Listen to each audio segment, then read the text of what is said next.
This program is sponsored by Guru Govind Singh Educational Society Technical Campus, a college of engineering and management. Admission open for session 2021-22. You may call on 06542 265293 or you can visit the campus at GGSESTC campus at Kandra, Chas, Bokaro, Jharkhand.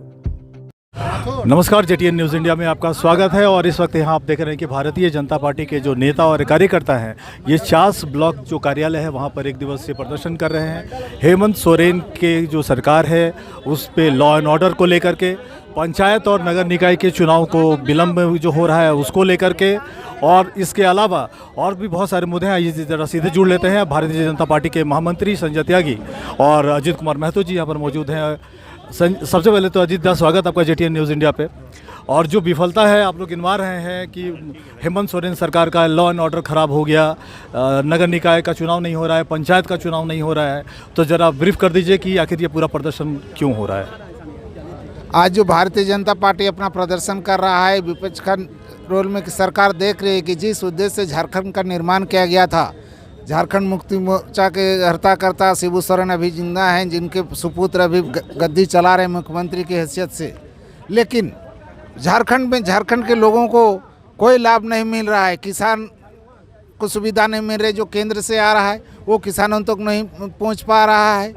जो छात्र पढ़ाई कर रहे हैं, जिनको समय पर नौकरी मिलना चाहिए, उनका मेधा को मार खा रहा है, उनको मेधा के अनुसार नहीं लिया जा रहा है। बेरोजगारों को रोजगार नहीं मिल रहा है। जो हेमंत सोरेन ने वादा किया था कि हम 1 साल के अंदर 1 लाख लोगों का रोजगार देंगे, ऐसा कुछ नहीं हो पा रहा है। सारा चीज़ वादा खिलाफी हो रहा है। अजीत, आप लोग पंचायत चुनाव को लेकर के बात कर रहे हैं, सरकार तो कह रही है कि फरवरी में वो चुनाव करना नहीं जा रही है।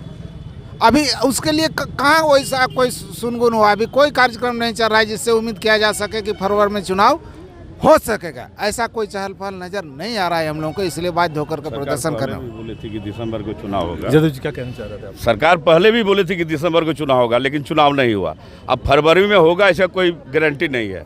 ये सरकार चुनाव नहीं चाहती है, झारखंड का विकास नहीं चाहती है। ये सरकार हेमंत सोरेन जहांगीर हैं। आप लोग बात करते हैं बार बार लॉ एंड ऑर्डर को लेकर के, तो वाकई राज्य का जो लॉ एंड ऑर्डर का स्थिति है इतना खराब है? बेहद खराब है। अब खुलेआम घूस ले रहे हैं अफसर लोग, किसी का कोई डर नहीं है। मामला तो भ्रष्टाचार का है, लॉ एंड ऑर्डर का तो नहीं है। और लॉ एंड ऑर्डर एकदम खत्म है। कहीं पर आप देखिए, चोरी डकैती जो भी हो रहा है, कहीं पर कुछ हो नहीं पा रहा है। पुलिस कुछ नहीं कर पा रही है। वो तो कार्रवाई नहीं हो रहा है, अपराधी कुछ नहीं कर रही है। ये संजय त्यागी भी यहाँ पे मौजूद हैं, जरा महामंत्री हैं भारतीय जनता पार्टी बोकारो में यहाँ पर। संजय जी, एक ज्वलंत अभी जो प्रश्न चल रहा है जेपीएससी को लेकर के, तो जब से जेपीएससी का गठन हुआ है तब से लेकर के अब तक जो परीक्षा परिणाम है, जो काम करने का तरीका है, जेपीएससी का एक स्वायत्तशासी निकाय होने के बावजूद उसके काम करने का जो कार्यशैली हमेशा संदेह के घेरे में रहता है, हमेशा विवादास्पद रहता है। झारखंड को लोगों ने इतना आसान क्यों समझ लिया है? देखिए, जेपीएससी का आपने विषय रखा है, इसकी जो गंभीरता है आपने देखा हो कि महामहिम राज्यपाल महोदय ने जेपीएससी के अध्यक्ष को उन्होंने बुलाया। अब बुला के इस पर उन्होंने जानना चाहा कि आखिर ऐसा क्यों हुआ है। और मैं तो कहता हूं कि जेपीएससी अध्यक्ष को जो राज्यपाल महोदय ने कहा है उस आधार पर इनको काम करना चाहिए, और जो मेरिट लिस्ट है उसको उनको जारी करना चाहिए। और ये जो है तो जेपीएससी को अपनी कार्यशैली सुधारना ही चाहिए, क्योंकि इसके कारण झारखंड के युवाओं का भविष्य बर्बाद हो रहा है। संजय जी, आपको लगता नहीं है कि जो ये नेताओं का गठजोड़ है, जो अफसरों का गठजोड़ है, जो अभ्यर्थियों के बीच में और सिस्टम के बीच में जो मिडिल मैन का जो कल्चर झारखंड में डेवलप हो गया, लगता नहीं है कि झारखंड को रसातल में लेकर के जा रहा है? भारतीय जनता पार्टी से भी ये सवाल है, क्योंकि राज्य के शासन में भारतीय जनता पार्टी एक लंबे समय तक रही है सत्ता में। देखिए, भारतीय जनता पार्टी का जो सोच है बिल्कुल ईमानदार सोच है, और चाहती थी कि यहाँ के युवाओं को रोजगार मिले। और आप देखे होंगे भाजपा के शासनकाल में युवाओं की बहाली हुई है, नियुक्तियाँ हुई है, लेकिन जब से ये सरकार आई है बराबर स्थानीय नीति को लेकर के ये भ्रम का स्थिति पैदा करके रखी है। भाजपा की सरकार थी, युवाओं को रोजगार मिले इसलिए स्थानीय नीति बनाई और उस पर बहाली भी हुई। लेकिन ये सरकार आई तो फिर वो स्थानीय नीति का बहाना करके रोज हर विभाग का अलग अलग स्थानीय नीति बना रही है, और कभी भाषा का मामला लाते रह रही है, तो कभी कुछ का मामला ला रही है। तो इस सरकार की मंशा बिल्कुल ही ये नहीं है कि यहाँ के युवाओं को रोजगार मिले, वो सिर्फ भ्रम की स्थिति पैदा करके रखना चाहती है। डेफिनेशन और रीडेफिनेशन में उलझी हुई ये पूरी सरकार है। पूरी सरकार का कोई तंत्र ही नहीं है। ये सरकार सिर्फ जो है लोगों को उलझा कर रखना चाहती है। आपको मैं बताना चाहता हूँ कि अभी पिछले दिनों मुख्यमंत्री जी ने आया था और पट्टा बांटा था यहाँ पे, और कल मुझे माननीय गोमिया के विधायक जी से मेरी बातचीत हो रही थी।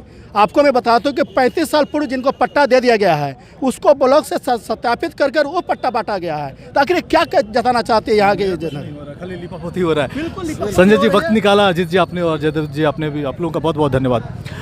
तो सुना आपने भारतीय जनता पार्टी के जो जिला स्तर के जो नेता थे उन्होंने साफ कहा है कि हेमंत सोरेन सरकार की जो कार्य की जो शैली है, जो कार्य में जो शिथिलता है, ये ऑब्जेक्शनेबल है। लॉ एंड ऑर्डर की स्थिति खराब है और चुनाव नहीं हो रहे हैं पंचायत को लेकर के और नगर निकाय को लेकर के, इसको लेकर के भी लोगों में भ्रम की स्थिति फैलाने के लिए ये आरोप लगाया जा रहा है हेमंत सोरेन सरकार के ऊपर। JTN न्यूज़ इंडिया के लिए मैं विजय कुमार सिंह बोकारो।